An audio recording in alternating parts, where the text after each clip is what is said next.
So a common question right now are what are the most important parts of an internal combustion engine and what is the difference between a dual overhead cam and a single overhead cam? Well, one of the main differences with the single overhead cam is the crankshaft drives just one set of rocker arms for each bank of cylinders, whereas in a dual overhead cam, you actually have two camshafts per bank of cylinders. So for example, in a four-cylinder engine, you would just have one camshaft in a single overhead cam, but two camshafts for a four-cylinder. In a V6 configuration or a V8 configuration, you would actually have one single overhead cam for each bank of cylinders and two rocker arm shafts for each bank, whereas there are no rocker arms, to my understanding, on any of the dual overhead cam engines. So the main difference between the single overhead cam and the dual overhead cam is the presence or absence of rocker arms. Like all the other engine parts, like for say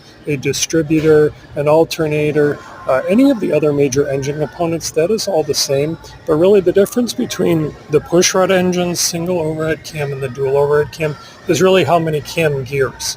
So in a cam in block, which is called a pushrod engine, there is just one camshaft right above the crankshaft, which drives these very long push rods, which actuate like tappets at the top. And so when you go to a single overhead camshaft, then the cam gears go essentially above the cylinder head and they drive camshafts, which are controlling cam lobes, which actuate rocker arms.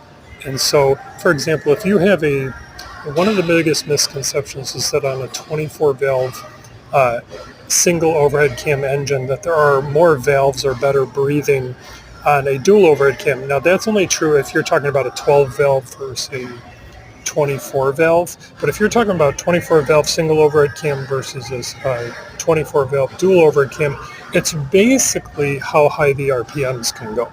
So on a pushrod engine, you have better torque at low range. Single overhead cam, you have a nice blend of mid-range and low range and some high range. And then the dual overhead cam is really where you get to the high-end performance. So that's the big debate between the Coyote that's in the Ford F-150 and the Chevy pushrods is they say that Chevy uses pushrods because their customers prefer like the torque. That's halfway true. They really prefer it because the manufacturing cost is about $300 less per vehicle. And if you sell 2 or 3 million large SUVs and trucks, the pushrod engines also are substantial savings over single overhead cam technology. So